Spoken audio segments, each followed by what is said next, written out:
come up a lot recently when you hear about like people in the spiritual community, and they talk about being Pleiadian, or they talk about Arcturian, or what have you, and being here on Earth in this body. And it just makes me wonder, but haven't we all been all things? Or, you know, and maybe, I mean, in different varies, but we're all here right now in a human body. And it just keeps coming, you know, it just makes me wonder.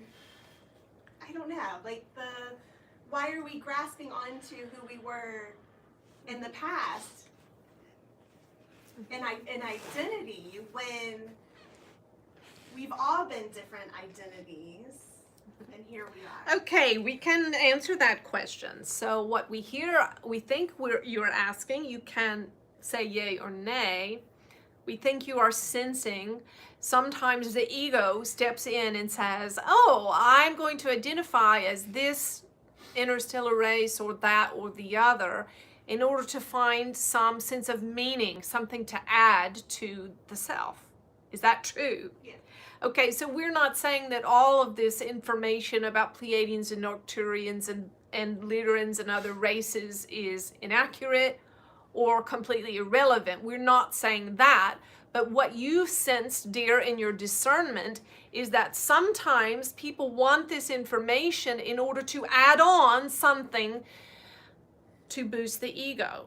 You see, it's no different than, let's say, someone needs a PhD because they're still feeling insecure about something in some way, you see, and so they need to add on something, or someone needing to buy a bigger vacation home, or take a better cruise or whatever, because they think that thing will make them happy.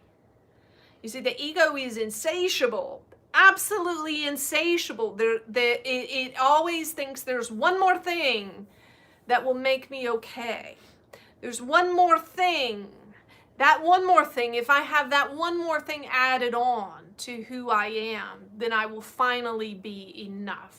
Is that true, dear? Is that what you're picking up on? Yeah. Okay, so you are correct.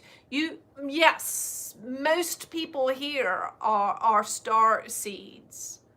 There are many, many star seeds in the earth, meaning souls that have reincarnated here from other interstellar ancient races.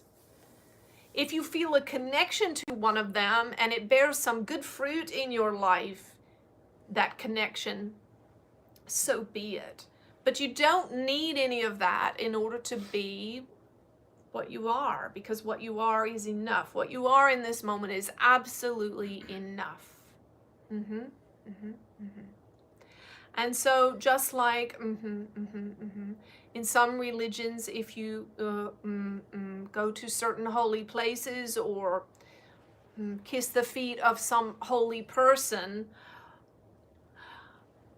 that somehow adds to your spiritual nature, or becoming a nun, or so on. And so in the New Age culture, there is also this tendency, you see, to think that there is one more title, description, identification that I can make that will finally make me enough. And all of this is unnecessary.